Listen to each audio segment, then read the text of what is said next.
પછી યોગી આપા કહે છે પણ જો આ દ્રઢ પ્રીતિ એટલે શિર સાટેનો ખેલ છે. હા, આ લોકમાં સ્ત્રી પુરુષને હેત થાય એવું નથી. આ જુદી છે આ વાત આખી. અને આ લોકમાં સારું કરે છે, સ્ત્રી પુરુષને લવ થઈ જાય છે ને, પ્રેમ. જોજો તમે પેલા લૈલા મજનૂની વાત કરે છે આ લોકો. લૈલા એકદમ કારી બટાક હતી, બોલો. હા, મતલબ મજનૂન આમાં હેત થયું. લોકો કહેલા આમાં શું હેત કરે? તો મજનુ શું કહે? મજનુ કી આંખ સે દેખ કે.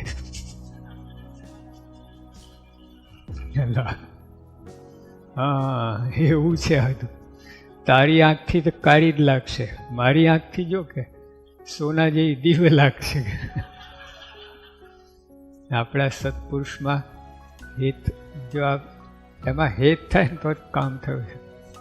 તેમાં આ બધું કોઈ પ્રશ્ન. મારે પ્રથમના સત્સંગમાં વાત કરી કે હેત તો જેવું થયું એવું ને એવું રહેવા દઉં, ઉત્થાપન સ્થાપન કરવું જ નહીં. ને સગવાલામાં સહેજે હેત થાય છે એમ આમાં સહેજે હેત કરવું. ગુણ અવગુણ જોઈને હેત કરશો નહીં ટકે. મહિમાથી કાંઈ એમને મૂડ પડે આ બે હેત ટકશે. બાકી જો ગુણ અવગુણ જોશો ને તમે, એમાં તમે ગોથા ખાઈ જશો. ઘણા ગુણે દેખાડે, અવગુણે દેખાડે, બધું મુશ્કેલી થઈ જાય. મહિમા સમજો તો એ વાત જુદી છે, કાં તો પછી સહેજે જો મૂડ પણ હેત થાય છે એ રીતે એ વાત જુદી છે.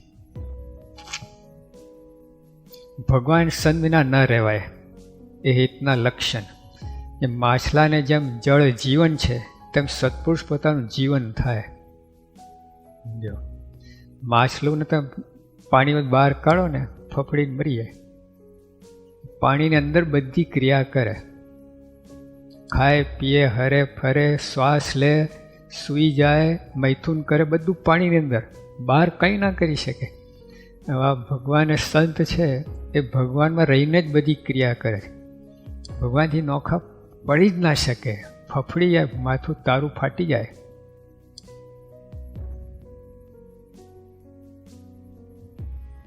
હેત થયું હોય તો સત્પુરુષની બધી ક્રિયા ગુણાતીત જ લાગે. જો એના સત વાત કરી, હેત થયું ને બધી ક્રિયામાં રસ બસ થઈ જાય. દ્રઢ પ્રીતિ શું? આત્મબુદ્ધિ અને દ્રઢ પ્રીતિ. આત્મબુદ્ધિમાં શું છે? એ બધા કુટુંબી બધા ભેગા રહેતા હોય ને તો વાસણ ખખડે, એમ બોલવા ચાલુ થાય ખરું, પણ તો એકના એક. અમે છે નડિયાદમાં અમે ગયા હતા, આચાર્ય સ્વામીને મને મોકલ્યા હતા, પ્રમુખ સ્વામી. એક જણને ભાગ બધા પાડવાના હતા, 3 ભાઈઓ હતા. અમે ગયા ને હવે બધે કૂદી કૂદીને એ કરે. પછી વહેંચતા હતા, એક વાડકો ખાલી વધ્યો, તે 3 કટકા કરો. પહેલાં મેં કહું આના 3 કટકા ના હોય, તે 3માંથી કોઈ એક જણ લઈ લો. ના, 3 કટકા. મેં 3 કટકા કરે તો એના કરતાં એમાં તો 10 વાડકા આવી જશે. 3 કટકા કરશો ને મહેનત મજૂરી. ના, હવે વાત ચાલતી ને ત્યાં કંઈ બન્યું તો 3 ભાઈ કૂદીને બહાર ગયા. શું થયું? પાછા આવ્યા. ક્યાં ગયા હતા? એ ઓલા કે મારા ભાઈને દીકરાને ઓલો પાડોશીનો દીકરો મારતો હતો એટલે કે તમારો ભાઈ જાય, તમે 3 કેમ ગયા?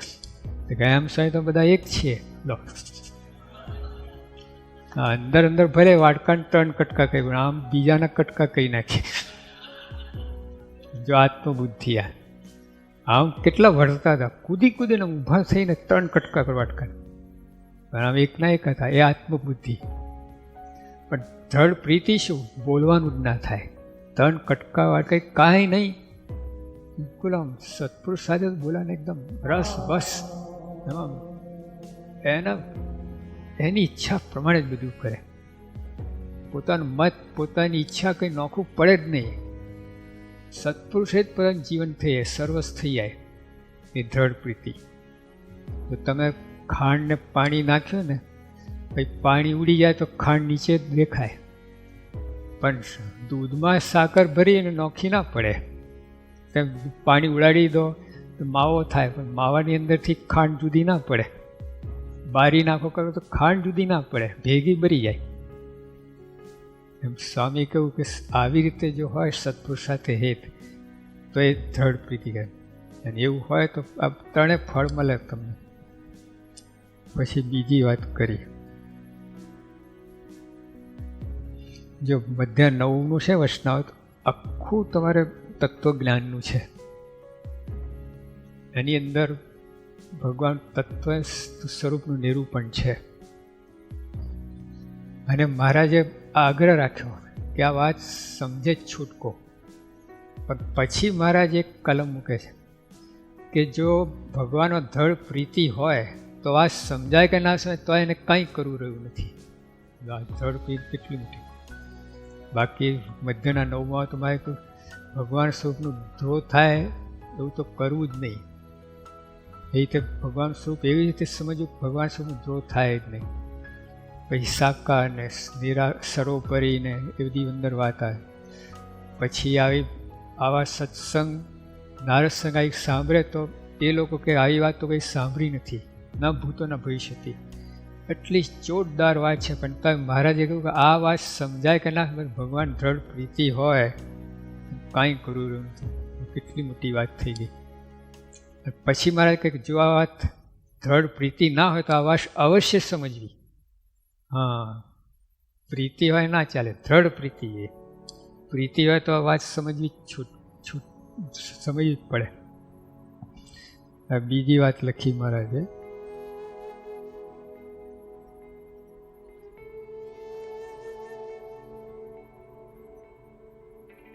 હવે સારંગપુરની વાત છે એની વચના માટે એક દેહે, શું કહે, માટે એક દેહે અથવા અનંત દેહે અથવા અંત સમય એક ઘડી મૃત્યુ આડી રહી હોય ત્યારે પણ જો અતિશય ભગવાન વિશે વૃત્તિ જોડાઈ જાય તો તે ભક્તને કોઈ જાતની કસર રહેતી નથી.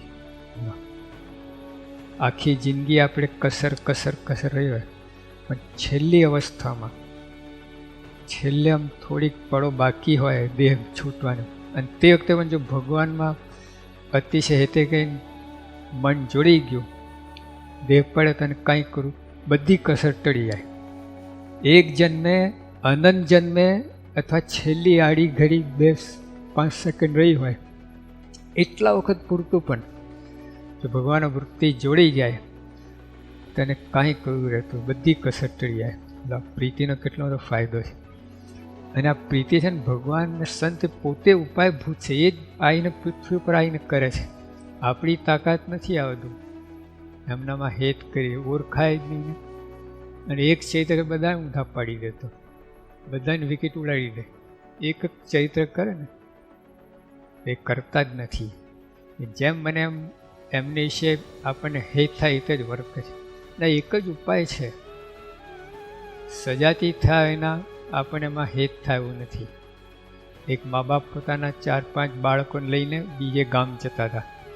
બપોર થયું એટલે વળ નીચે જમીને આરામ કરે.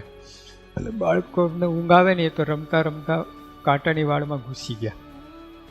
અને મા બાપ જાગ્યા કલાક પછી, બાળકોને જોયા નહીં, તપાસ કરવા લાગ્યા તો કાંટાની વાળમાં જોયા. ત્યાં ભાઈ જેના એ લોકો જેમ બોલાય વધારે અંદર જાય.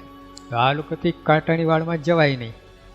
છીંડું આટલું જ, આ લોકોનું શરીર મોટું, હવે અને ઓલા જેમ બોલાય એમ વધારે અંદર જાય. એટલે પછી કોઈ માણસે કહ્યું તમે એમ કરો, ગામમાંથી 5-6 છોકરા લઈ આવો, અહીં રમાડો તો રમવા માટે બહાર આવી જશે. જેવું કર્યું તો ઓલા જે બાળકો કાંટાની વાળમાં હતા ને એ બહાર આવી ગયા રમવા માટે. એમ સ્વામી શું કહે છે કે આપણે માયાની વાળમાં ફસાયેલા છીએ. કે સત્પુરુષ બાળક જેવા આપણા જેવા થાય છે, એટલે મનુષ્ય જેવા થાય છે, એટલે આપણે એમની સાથે રમવા બહાર આવી જઈએ છીએ, આ માયામાંથી છૂટી જઈએ છીએ. બાકી કોઈ રીતે માયા છૂટાવી નથી. એટલો મોહ છે. લાગે તમને કે આ બધું નાશવંત છે, માર ખાય પણ કંઈ છૂટે નહીં, એવું છે આ મોહ. દેખાય નાશવંત, આ બધું જ્ઞાન કોઈ કામમાં નથી આવતું. એને જ મોહ કહ્યું ને. જાણવા છતાંય પડે ખાડામાં, એ મોહ. સત્પુરુષ આપણા જેવા મનુષ્ય જેવા થાય છે, પછી બધી સામર્થ્ય છે, બધું જ છે, એમ આઇન્સ્ટીનમાં બધું જ્ઞાન બધું હોય, પણ પોતાના બાળક સાથે રમવા બેસે ને ત્યારે બધું જ હોય એને, ના હોય એવું નથી હોતું. કંઈ બાળક થઈ જતો નથી, અજ્ઞાની થઈ જતો નથી, પણ છતાં એ રીતે રમે છે બાળક સાથે. ભગવાન બધી સત્તા સમજ બધું જ છે, છતાં આપણા જેવા થાય છે પોતાની પંક્તિમાં ભેળવવા માટે. તો આપણે પણ આ રીતે સમજણ રાખીને એમની આજ્ઞા, એમની મરજી પ્રમાણે રહેવું, એમાં દ્રઢ પ્રીતિ થાય એવું કરવું, તો આ એ જીવન છે. બીજામાં કેટલાય સાધન આવી ગયા, જો અંત સમય યાદ આવે તો કામ થઈ જાય. તમે પછી આ તત્વજ્ઞાન ના હોય પણ જો એમાં હેત હોય તો કામ થઈ જાય. એટલે દ્રઢ પ્રીતિ બધું ઘણું બધું કામ થાય છે. પેલા નિષ્કામી થઈ જાય, નિર્લોભી થઈ જાય, બધી વાત લખી. એટલે આપણે આ મોટા પુરુષને વિશે દ્રઢ પ્રીતિ કરવી, એ જ ઉપાય કરવો. એ તો કરે જ છે, પણ આપણે એમાં જેટલો સહકાર આપીએ ને, સંત સમાગમથી પ્રીતિ થાય છે, આવું લખ્યું છે. સંત સમાગમ, મન કળ વચને સમાગમ કરે તો પ્રીતિ થાય. તો એ પ્રથમના 44માં લખ્યું છે મહારાજે. સંત સમાગમ કરે. સોમલા ખાય બાપ, અમે તો એવું કેટલું સમાગમ કરીએ, તો કે એ સમાગમ ના થાય, અડધો જગતનો અડધો અમારો કરો છો. અહીં થોડું કહે ને પછી થોડું ત્યાં લારમાં ચાટી આવે. એટલે ઘણા હરિભગત હોય ને, કેવા હોય, પેલા ઢેફું હોય ને એ મૂતરથી પલરે, પાણીથી પલરે. ખેડો ને તમે લઈને ઢેફા નીકળે બધા ખેતરમાં, વરસાદ પડે બધું બેસી જાય, અને એ પહેલાં તમે મૂતરો તો પલરી જાય, અને પાણીથી વરસાદથી પલરે. ને ઘણા એવા હોય હરિભગત, અહીંયા વાહ વાહ કરે, ભવઈમાં વાહ વાહ કરે. અહીંયા તો વાહ વાહ, ઓહ શું જ્ઞાન, શું શિબિર થઈ. પછી સિનેમામાં જતા વાહ વાહ, ઓહ શું એક્ટર,